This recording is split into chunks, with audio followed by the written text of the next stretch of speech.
Hemos titulado este tema, Elías es restaurado. ¿Puede decirlo conmigo? Elías es restaurado.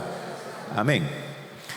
Vimos la semana pasada cómo Elías cayó en una condición de depresión por la situación difícil que él había enfrentado, primero contra los 400 profetas de Baal y luego con la amenaza de Jezabel.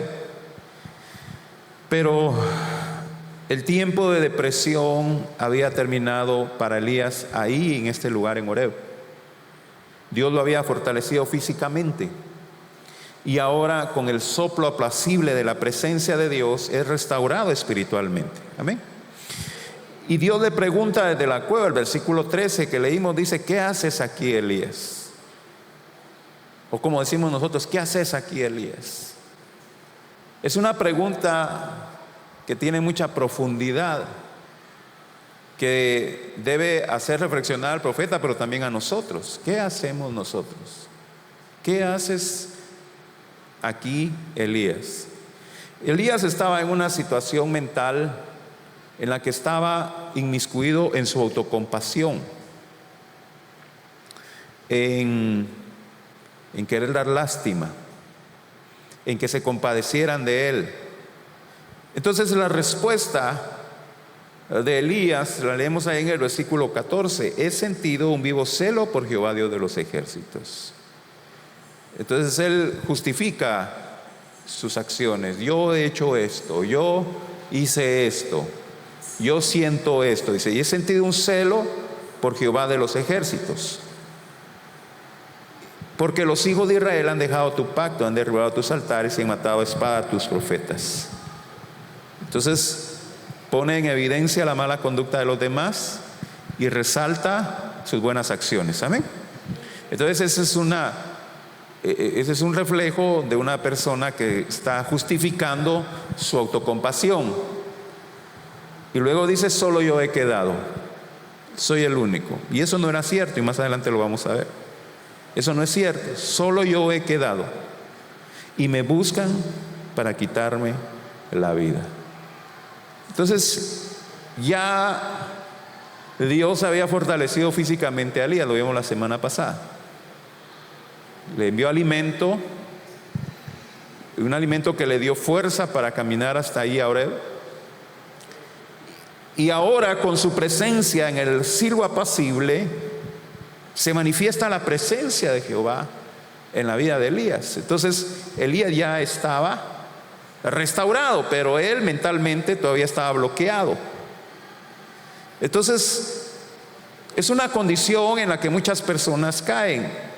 A veces tenemos fracasos muy fuertes en nuestra vida, pérdidas muy fuertes en nuestra vida.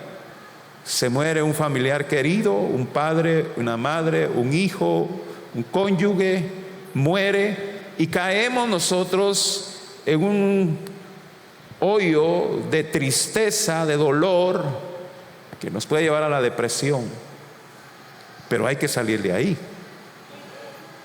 Es necesario salir de ahí, no quedarse en ese lugar. Entonces viene Dios, ignora totalmente la queja de Elías. Pues aun cuando fuera cierto que no había otro que tuviera temor de Jehová en Israel, Elías tenía al Dios Todopoderoso y él era suficiente. ¿Amén? Entonces Elías dice: estoy solo, pero eso es una mentira, él no estaba solo. Cuando nosotros nos autocompadecemos y decimos estoy solo, eso es mentira, no estamos solos. Nuestro Dios en Mateo capítulo 28 dice: aquí yo estoy con vosotros una vez al mes. ¿Así dice la Biblia? Todos los días de tu vida hasta el fin. Amén. Entonces la persona que está en una autocompasión quiere expresar para que tengan lástima de estoy solo, estoy sola. Eso es mentira. Entonces Dios ignora totalmente la queja de Elías, porque Elías no estaba solo, Dios estaba con él, y Dios era suficiente para ayudarlo a enfrentar esas legiones de demonios que rodeaban a Jezabel y a Acab. Dios era más que suficiente, no necesitaba más ni más. Pero al final de cuentas vamos a ver que Elías no estaba solo. Entonces la fe de Elías estaba turbada, como el agua turbia, ¿verdad? No se ve claramente el agua. Estaba turbia la fe de Elías, no tenía claridad en sus pensamientos. Entonces Dios lo ignora y no se pone a discutir con él. Dios no se pone a contemplarlo, como decimos nosotros, ¿verdad? No se pone no, papaito, no estás solo, hombre, no, mi hijo, no está. No, Dios no se pone a consentir a Elías, porque eso no es lo que necesita Elías. Amén. Cuando alguien está en una autocompasión, hermanos, no es muy conveniente llevarles la corriente. Entonces Dios no discute con él, ignora su queja, y lo que hace Dios es que lo comisiona. Amén. Lo comisiona. Elías necesita ocuparse para que su mente no divague. Porque cuando nosotros estamos ocupados no tenemos tiempo para pensar en la soledad y en la autocompasión. Amén. Necesitamos ocuparnos. Decía una hermana hace muchos años: mente ociosa, taller de Satanás. ¿Sí?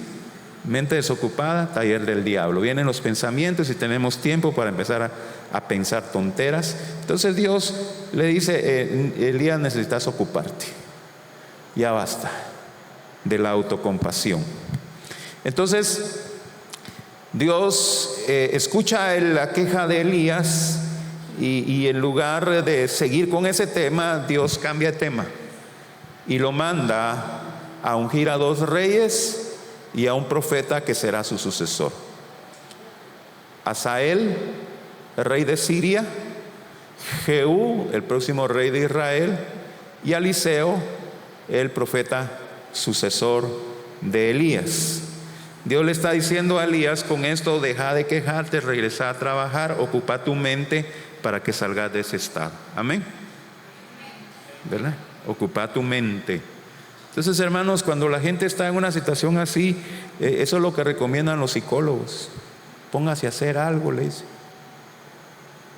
Póngase a hacer algo, busque qué hacer, vaya a aprender un oficio, aprenda a tejer o aprenda carpintería, pero ocúpese en algo para que no esté en su mente divagando en cosas que no convienen.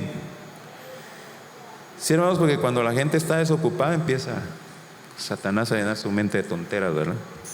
Entonces vamos a ir viendo cada una de estas comisiones, hermanos, porque esto es en el futuro, no es inmediato. Pero de estas 3 comisiones, Elías solo cumplió una, o mejor dicho, Elías solo hizo una, y fue el llamado de Eliseos. De los 2 reyes, de Hazael y Jehú, se va a encargar su sucesor, Eliseo. Entonces dice el versículo 15: y le dijo Jehová: ve y vuélvete por tu camino por el desierto de Damasco, y llegarás y ungirás a Hazael por rey de Siria.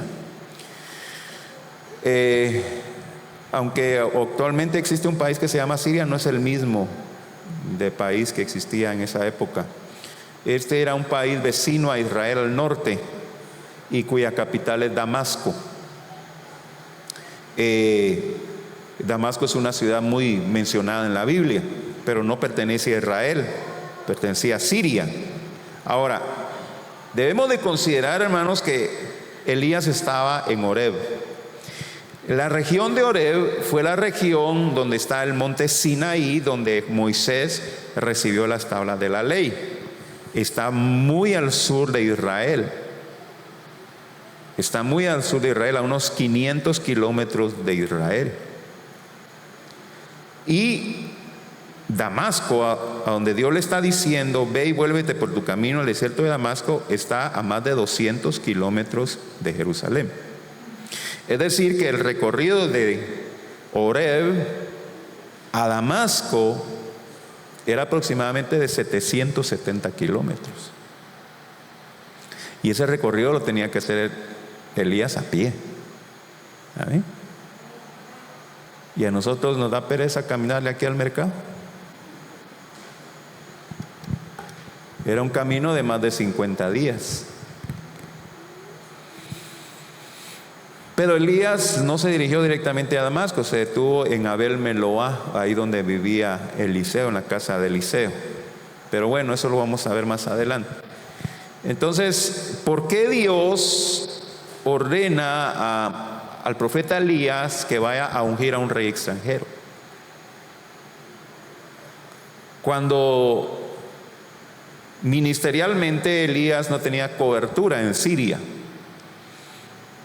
Sin embargo, sí lo hizo en Sarepta, ¿verdad? Que también era fuera de Israel, para demostrar que Dios era el Dios de los sidonios en Sidón, y ahora está demostrando que es el Dios también de Siria.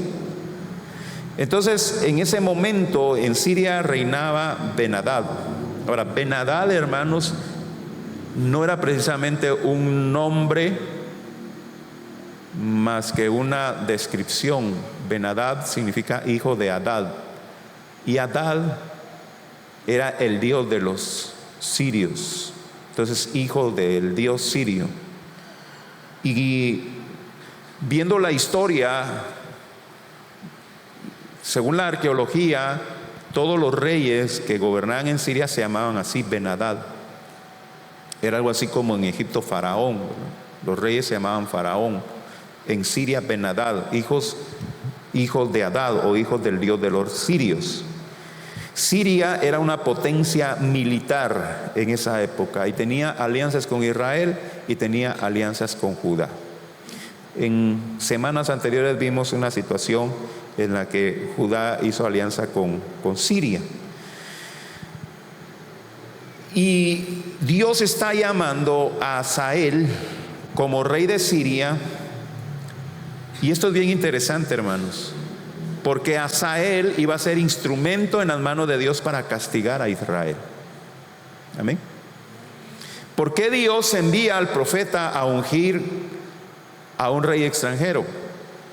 Porque ese rey extranjero iba a ser instrumento en las manos de Dios para castigar a Israel. Amén. Por eso es que Dios le dice a Elías, tienes que ir a ungir a Hazael para ser rey de Siria. Ahora, hermanos, Elías no se dirigió directamente a Damasco a buscar a Hazael. Eso lo hizo Eliseo, y lo hizo mucho tiempo después de que Elías fue arrebatado al cielo en el torbellino. Eso fue muchísimo después. No sabemos cuánto tiempo fue, pero sí fue bastante tiempo. Entonces, esa historia la vamos a encontrar en Segunda de Reyes capítulo 8. Versículo 11 y 15, y lo vamos a leer porque hay cosas interesantes que debemos de tomar en cuenta. Segunda de Reyes capítulo 8, versículo 11 y 15. Y el varón de Dios le miró fijamente. Ahí está hablando de Eliseo viendo a Hazael. Y el varón de Dios le miró fijamente y estuvo así hasta hacerlo ruborizarse. Luego lloró el varón de Dios. Entonces le dijo a Hazael, ¿por qué llora mi señor? Y él respondió, porque sé el mal que harás a los hijos de Israel.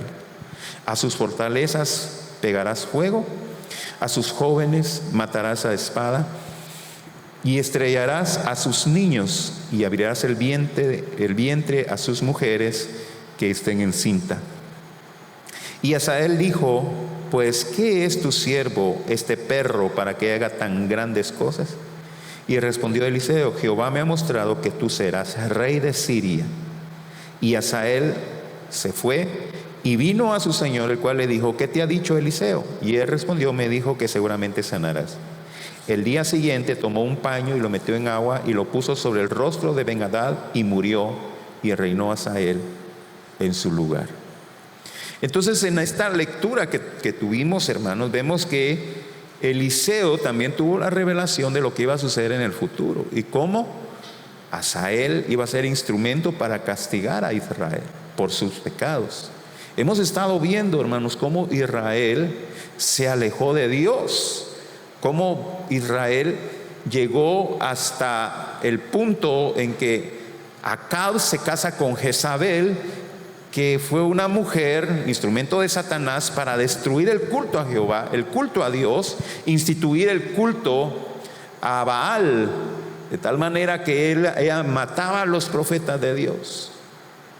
Y estaba corrompido Israel con el culto a Baal. Y ahora alguien dirá, bueno, ¿y qué tiene de malo que adoraran a Baal? Lo malo, hermanos, primero, Dios es celoso y no comparte su gloria con nadie. Segundo, el culto a Baal tenía mucha perversidad, como la prostitución y el homosexualismo, y en algunos casos el sacrificio humano. Entonces, la tierra estaba corrompida por estos pecados, de manera que ellos, a pesar de que Dios hizo descender fuego del cielo en el Monte Carmelo, la gente no se volvió a Dios, la gente siguió en sus pecados. Y entonces Dios, después de que les mostró su compasión, les mostró su poder, les hizo el llamado de volverse a Él, y no quiso la gente volverse a Dios, entonces Dios dice, bueno, vamos a escoger a Hazael como rey de Siria para castigar. Ahora, la instrucción de Dios para Elías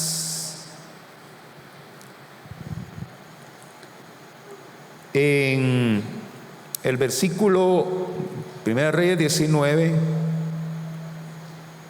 el versículo 15, al final dice, y ungirás a Hazael por rey de Siria. Pero en la lectura que tuvimos en 1 Reyes, en 2 Reyes 8, en ningún momento Eliseo ungió a Hazael. En ningún momento. Simplemente le declaró, tú serás rey de Siria. Entonces, hermanos, que estaba desobedeciendo a Eliseo al no ungir. Porque ¿qué entendemos por ungir? Derramar aceite sobre la cabeza, ¿verdad? Tomar aceite y derramarlo. Ahora, es interesante, hermanos, que entendamos. Aquí hay una palabrita que es muy importante que nosotros la tomemos en cuenta. La palabra ungir en hebreo no solo se refiere a derramar aceite. La palabra ungir en hebreo también se refiere a asignar, amén, a nombrar, a poner a cargo. Entonces todas esas palabras encierran la palabra ungir en hebreo. Entonces en ningún momento estaba faltando Eliseo al mandato de Dios. Él lo estaba cumpliendo, estaba nombrando a Hazael como rey de Siria. Ahora, Hazael no podía ser ungido con aceite, porque el ungir con aceite significaba santificar. Amén. Yo no sé si usted me está escuchando. Ungir con aceite significaba santificar, pero Hazael era un hombre que no reconocería a Dios como su Señor, por tanto no sería santificado. No podía ser ungido, pero sí lo iba a utilizar Dios para castigar a Israel. Amén. Entonces, el versículo 16 dice, a Jehú, hijo de Nimsi, ungirás por rey sobre Israel. Bueno, la primera comisión la cumplió muchísimo tiempo después el profeta Eliseo. La segunda comisión, ungirás a Jehú, hijo de Nimsi, por rey sobre Israel. Ahora, ¿quién era Jehú? Jehú era un comandante del ejército de Israel, de Acab, del rey Acab. Y cuando murió Acab, Jehú siguió siendo el comandante cuando su hijo, el hijo de Acab, Joram, era rey. Entonces obviamente Jehú fue ungido como rey mucho tiempo después de que Dios se lo comisionó a Elías. Elías fue llevado al cielo por un torbellino y mucho tiempo después se cumple esta comisión. Y lo interesante de esto, hermanos, que Jehú sí fue ungido, pero no fue ungido por el profeta Eliseo. Entonces vayamos a 2 de Reyes capítulo 9, versículo 1 y 3. 2 de Reyes capítulo 9, versículo 1 al 3. Entonces el profeta Eliseo llamó a uno de los hijos de los profetas. Entonces sí estaba a cargo Eliseo, pero él llamó a uno de los hijos de los profetas. Se le dijo: ciñe tus lomos o vístete y toma esta redoma de aceite en tu mano y ve a Ramot de Galaad. Cuando llegues allá verás a Jehú, hijo de Josafat, hijo de Nimsi, y entrando haz que se levante de entre sus hermanos y llévalo a la cámara. Toma luego la redoma de aceite y derrámala sobre su cabeza y di: así dijo Jehová, yo te he ungido por rey sobre Israel. Y abriendo la puerta, echa a huir y no esperes. Entonces, nuevamente no es una comisión que cumple Elías, la cumple Eliseo, y Elías comisiona a uno de los hijos de los profetas, y en este caso Jehú sí es ungido. A Jehú sí le derraman aceite sobre su cabeza. ¿Por qué? Porque Jehú iba a ser un rey de Israel, el pueblo de Dios. Entonces Jehú sí iba a ser santificado para Dios.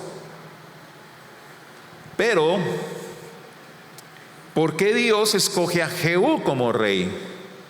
Vimos que Hazael, rey de Asiria, iba a ser un instrumento para castigar a Israel. Pero Jehú será instrumento en las manos de Dios para castigar a la dinastía de Acab, a la familia de Acab, que le heredó el reino su padre Omri. Desde Omri empezó a hacer lo malo delante de los ojos de Jehová. Le entrega el reino a su hijo Acab. Acab hace lo malo delante de los ojos de Jehová.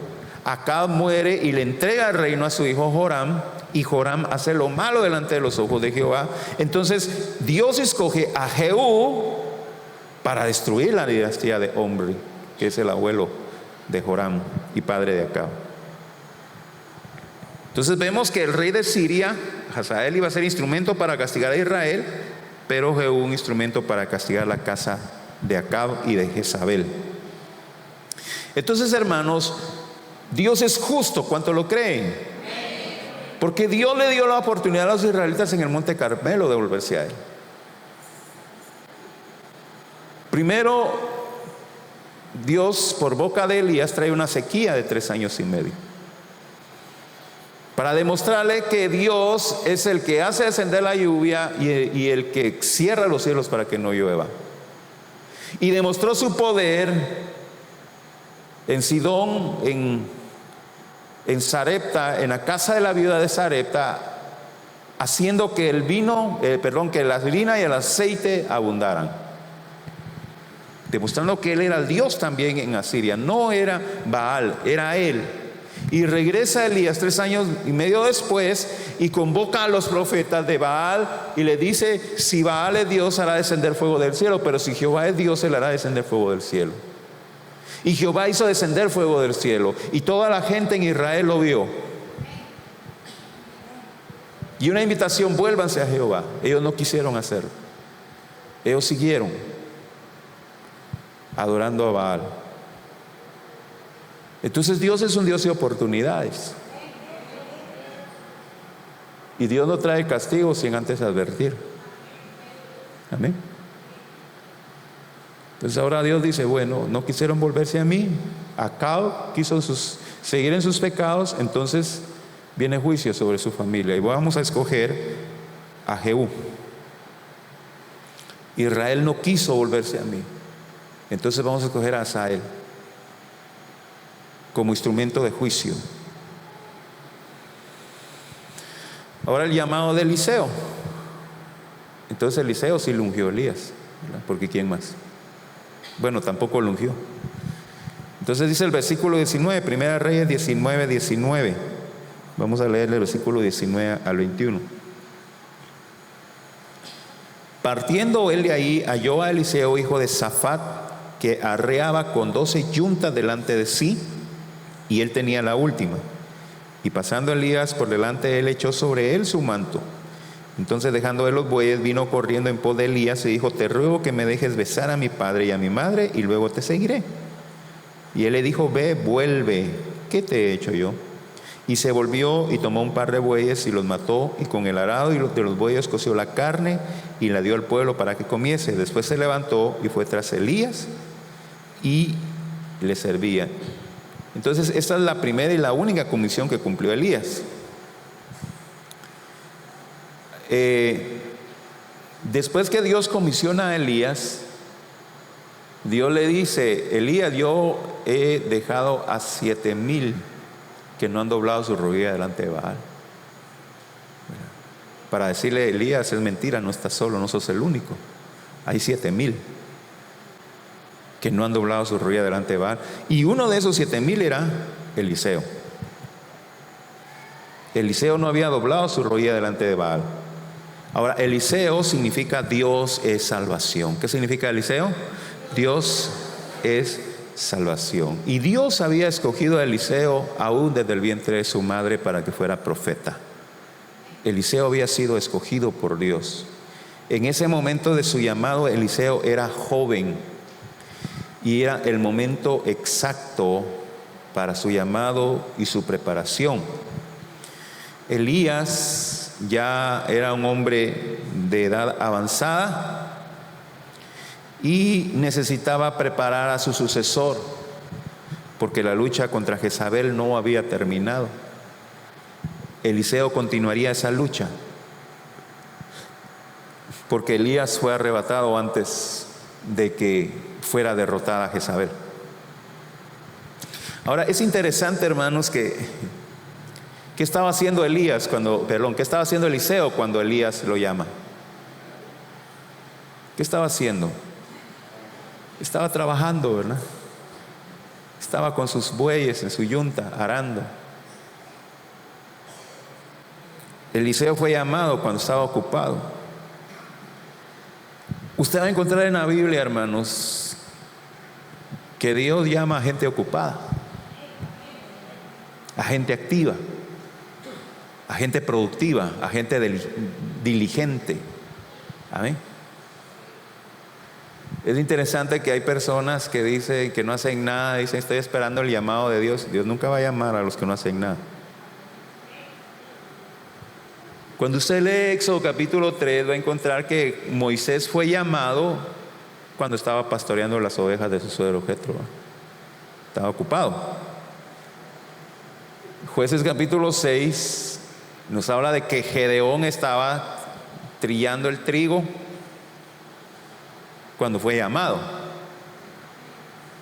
David fue llamado cuando estaba cuidando las ovejas de su papá.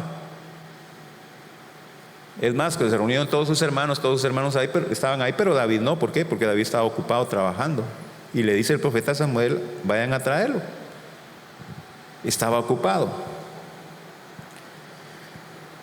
Cuando el Señor Jesucristo llama a sus discípulos, estaban trabajando, estaban pescando. Entonces, vamos a ver, hermanos, que la gente que Dios escoge es gente activa, gente que le gusta trabajar. Amén. Es gente que le gusta trabajar. ¿Por qué? Porque en el trabajo o en la obra de Dios se trabaja. Amén. No se viene uno a descansar. Hermanos, no espere usted servir a Dios cuando no tenga nada que hacer. Amén. Yo no sé si me está escuchando, si está distraído. Mire para acá, por favor. No espere servirle a Dios cuando usted no tenga nada que hacer. Debe aprender a organizarse para servir a Dios y ocuparse de su trabajo. ¿Se puede? Se puede. Cuando Nehemías estaba reconstruyendo la muralla de Jerusalén, sus enemigos lo amenazan. Pero los israelitas o los judíos no podían distraerse para defenderse de sus enemigos. Entonces dice la Biblia que con una mano trabajaban en la construcción de la muralla y con la otra estaban con la espada. Amén. Entonces tenían que ellos organizarse para hacer las dos cosas, y si se puede, porque Filipenses 4:13 dice: todo lo puedo en Cristo, porque Él me fortalece. Amén. Entonces, Eliseo tampoco fue ungido con aceite, pero dice que Elías le colocó su manto, echó sobre él su manto, dice. Y es aquí, hermanos, donde nosotros nos volvemos a preguntar: ¿por qué Eliseo no fue ungido? Porque él sí era un siervo de Jehová. Entonces, como dije adelante, aquí ya encontré la palabrita, la palabra hebrea masak o mashak, la palabra hebrea mashak, que se utiliza para ungir, también se interpreta como consagrar, como designar, como nombrar. Amén. Entonces, Eliseo fue llamado como profeta imponiéndole el manto. Y esto, hermanos, tiene un simbolismo espiritual. Porque mire, los únicos que eran ungidos en la Biblia, los únicos que eran ungidos con aceite en la Biblia fueran los reyes y los sacerdotes. Amén. Los profetas no eran ungidos. Eso lo tenemos que tener muy claro. Los reyes eran ungidos, los sacerdotes eran ungidos, pero los profetas no eran ungidos. Pero eso no es malo. Amén. Porque Eliseo se le impuso el manto, y el manto es una figura de la investidura del Espíritu Santo. Amén. Lucas 24:49. Vamos a ir rápidamente porque el tiempo se nos está yendo. Lucas 24:49. He aquí yo enviaré la promesa de mi Padre sobre vosotros. ¿Cuál es la promesa del Padre? ¿Cuál es la promesa del Padre, iglesia? ¿Cuál? Diga conmigo: el Espíritu Santo. Pero diga conmigo: el Espíritu Santo. ¿Cuál es la promesa del Padre? El Espíritu Santo. Bueno, entonces dice: he aquí yo enviaré la promesa de mi Padre sobre vosotros, pero quedaos vosotros en la ciudad de Jerusalén hasta que seáis investidos del poder de lo alto. Amén. Investidos. Vestidos, ¿verdad? Cuando se hacen elecciones para reina, la investidura de la reina, le ponen una capa. La investidura del rey. Entonces el Señor dice: van a ser investidos.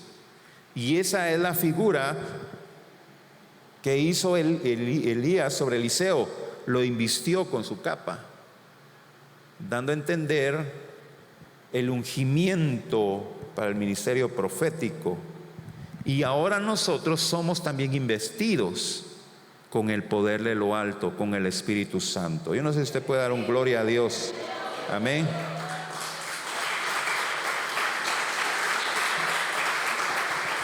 Entonces miren, hermanos, en algunas iglesias, algunos ministerios, cuando alguien es llamado al ministerio pastoral, pues le ponen un manto encima. Y esto es un simbolismo de la investidura del Espíritu Santo para el ministerio. Entonces entendemos, hermanos, que está bien, pónganle un manto o coloquen sus manos como hacen otros, y eso está muy bien, se debe de hacer. Pero realmente el valor de esta investidura es que el Espíritu Santo sea quien venga y haga la investidura espiritual en esa persona. Amén. Eso es lo que tiene valor. Amén. Elías no desobedeció al no ungir a Eliseo. Entendemos esto, porque la costumbre de ungir con aceite era únicamente para reyes y sacerdotes. Entonces, ¿cuál fue la respuesta de Eliseo? Dice el versículo 20: entonces, dejando él los bueyes, vino corriendo en pos de Elías y le dijo: te ruego que me dejes besar a mi padre y a mi madre, y luego te seguiré. Y él le dijo: ve, vuelve, ¿qué te he hecho yo? Entonces, es interesante, hermanos, que cuando Eliseo recibe la investidura de Elías, él no lo pensó dos veces. Él no dijo: ay, ¿será que acepto o no acepto? ¿Será que realmente Dios me está llamando? No, Eliseo no lo pensó dos veces. Inmediatamente dejó todo para seguir a Elías. ¿Por qué? Porque sus convicciones eran firmes. Y Eliseo no estaba tomando una decisión emocional, porque el llamado al ministerio profético implicaba peligros. Entonces vimos que cuando Eliseo manda a ungir a Jehú, le dice al enviado: mira, vos lo vas a ungir y con la misma salís corriendo de ahí. ¿Por qué? Porque si lo ibas a ver, Joram, que era el rey, lo iba a matar, ¿verdad? Entonces, Eliseo no estaba tomando una decisión emocional, porque este llamado implicaba peligro. Pero Eliseo tenía una convicción plena que estaba tomando la mejor decisión de su vida. Eliseo le encontraba el valor a este llamado, no un valor material, hermanos, sino un valor espiritual. Entonces el Señor Jesucristo nos presenta una parábola en Mateo 13:44, que nos dice: además, el reino de los cielos es semejante a un tesoro escondido en un campo, el cual un hombre halla y lo esconde de nuevo, y gozoso por ello va y vende todo lo que tiene para comprar aquel campo. Entonces, este hombre que encuentra el tesoro en el campo, él lo sabe, la demás gente no lo sabe. Y cuando él va y se deshace de todas sus cosas para ir a comprar ese campo, la gente dice: ¿usted tan bruto que es? ¿Por qué está vendiendo todo? ¿Y por qué está dejando todo por ese campo? Porque ese hombre encontró un tesoro ahí y la demás gente no lo ve. Y entonces Eliseo había encontrado un tesoro en el llamado profético, y posiblemente la demás gente no lo veía. Entonces, cuando él recibe el llamado, la investidura por el profeta Elías, dice: no, antes que se arrepienta Elías, le tomo la palabra. Solo los que saben que el reino de los cielos es más valioso que todas las riquezas de este mundo estarán dispuestos a renunciar a todo con tal de alcanzarlo. Amén. El mismo Señor Jesucristo dijo: donde está tu tesoro, ahí va a estar tu corazón, ¿verdad? Amén. Entonces Eliseo pide despedirse de sus padres porque sabía que él ya no iba a regresar. Elías, ¿das permiso para decirle adiós a papá y a mamá? Porque yo ya no voy a regresar. Y así dice aquel canto: yo he decidido seguir a Cristo, no vuelvo atrás. Era un viaje sin retorno, versículo 21: y se volvió y tomó un par de bueyes y los mató, y con el arado de los bueyes coció la carne y la dio al pueblo para que comiese. Después se levantó y fue tras Elías y le servía. Entonces la Biblia nos dice que Eliseo tenía a cargo 12 yuntas de bueyes, en total 24 bueyes, porque cada yunta se compone de 2 bueyes.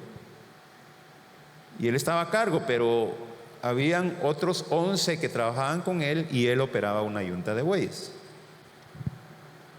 Entonces, cuando recibe el llamado de Elías, él sabía que este camino profético era sin retorno. Eliseo no iba a ir a probar suerte. Bueno, voy a ir a probar suerte a ver cómo me va como profeta, tal vez la hago. No, Eliseo estaba seguro de que ese era su camino. Él no iba a probar suerte. Se entregó de cuerpo y alma a su llamado. Y como prueba, ¿qué hizo? Mató los bueyes, su fuente de trabajo.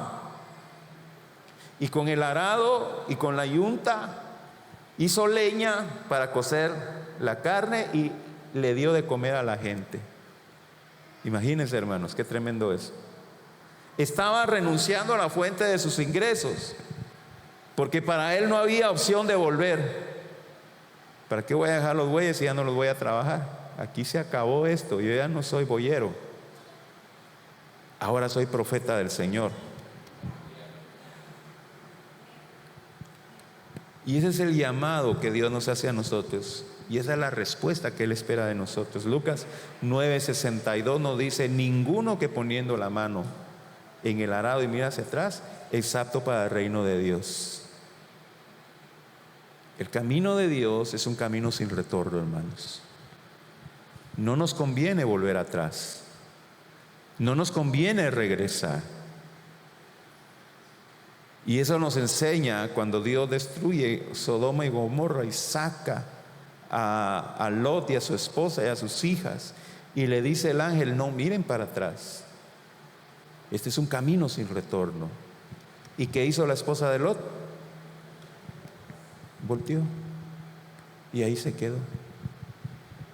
Amén, hermanos.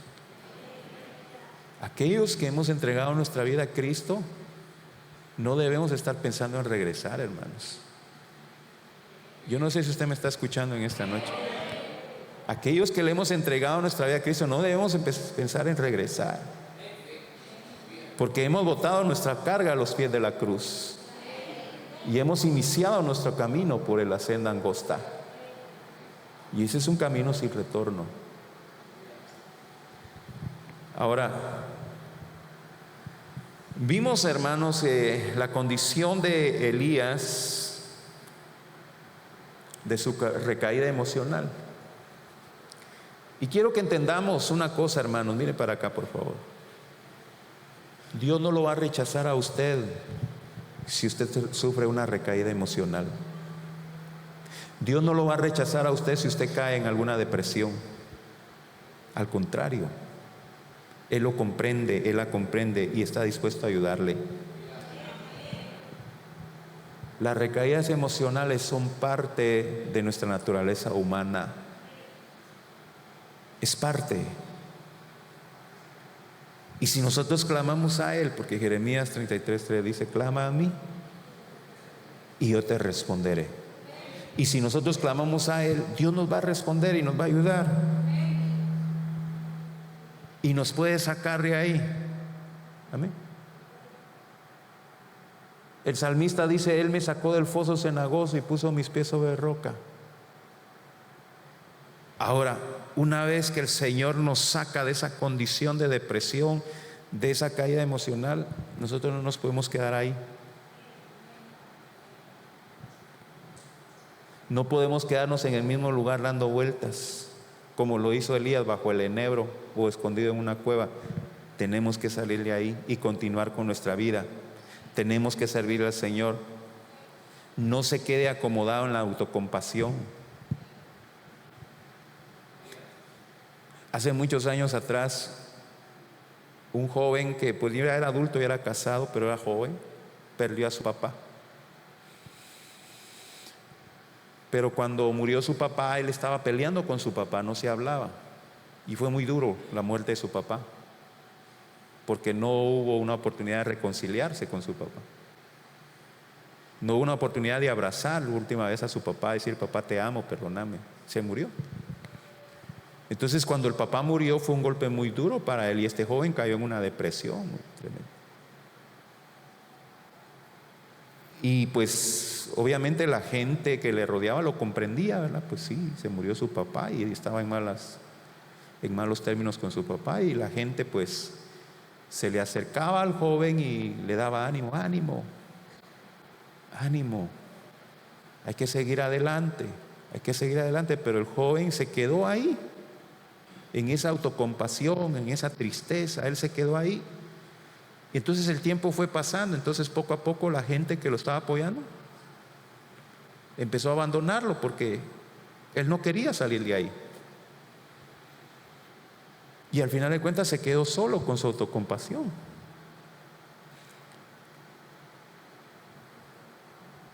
Hermanos, nosotros no nos podemos quedar ahí en el mismo lugar. Hemos sufrido una pérdida, lo siento mucho, pero no es el único, no es la única. Mucha gente que ha perdido, y quizá ha perdido más de lo que nosotros hemos perdido. Vemos en el accidente que hubo hace unas semanas, unos meses atrás allá en Guatemala, un padre perdió a sus hijos y a su esposa. Se quedó solo. Y entonces hay personas que han sufrido más que nosotros y se levantan y siguen adelante. Nosotros no podemos quedarnos en esa cueva. Tenemos que seguir adelante. En nuestra autocompasión, pobrecito yo, cómo sufro yo, ay Dios mío yo, qué triste estoy yo. No, hermanos, el Señor nos dice, sal de ahí. ¿Qué estás haciendo ahí? Salí de ahí. Tenés mucho que hacer. Hay trabajo que hacer. No te sigas autocompadeciendo. Hay que ser resilientes. ¿Se recuerda esa palabra resiliencia? Es superar la adversidad, hermanos. Una persona resiliente es una persona que supera la adversidad. En un duelo, pues la partida de un ser querido, es llegar a resignarse a que ese ser querido ya no está con nosotros. Y tenemos que seguir adelante. Hermanos, cuando mi papá murió, pues obviamente en lo personal yo caí en una situación de tristeza. Pero yo encontré fortaleza en Dios. Amén. Y yo pues tenía que venirme y subirme aquí a predicar, estando con el dolor fresco de la muerte de mi papá. Pero encontré fortaleza en Dios. Y una de las cosas de las que Dios puso en mi corazón es las historias de batalla que usted mira en la Biblia, y que un padre y un hijo iban a la batalla para defender su tierra, y en la batalla muere el hijo o matan al hijo, y el papá con lágrimas en sus ojos tiene que seguir peleando, no puede detenerse, tiene que seguir adelante, porque si el padre deja de pelear, pues lo van a matar a él y al resto de su familia. Y aún con el dolor de la muerte de su hijo, tiene que seguir peleando. Y eso puso el Señor en mi corazón. Hay que seguir adelante. El Señor en esta noche le está diciendo, ¿qué estás haciendo ahí? Tienes que salir de ahí. Ya no te sigas autocompadeciendo. Hay mucho que hacer en la obra del Señor. Amén. Entonces, hermanos, tenemos que buscarle al Señor mucho y pedir al Señor que nos fortalezca, porque la mayoría, si no todos los que estamos aquí, hemos sufrido una pérdida. Y a veces, hermanos, una pérdida no significa que se haya muerto. A veces una pérdida significa que ha sido abandonado. Amén. Cuando el esposo abandona a la esposa, abandona a sus hijos y se va y los deja solos, ese es un dolor también fuerte. Pero el Señor le dice esta noche, no te quedes ahí. No te quedes ahí, tienes que seguir adelante. Recuérdese que el salmista dijo, aunque tu padre y tu madre te dejaren, con todo Jehová te recogerá. ¿Cuánto le dan gloria a Dios al Señor en esta noche? Amén. Gloria al Señor. Póngase de pie, iglesia, vamos a darle gracias al Señor en esta noche. Póngase de pie.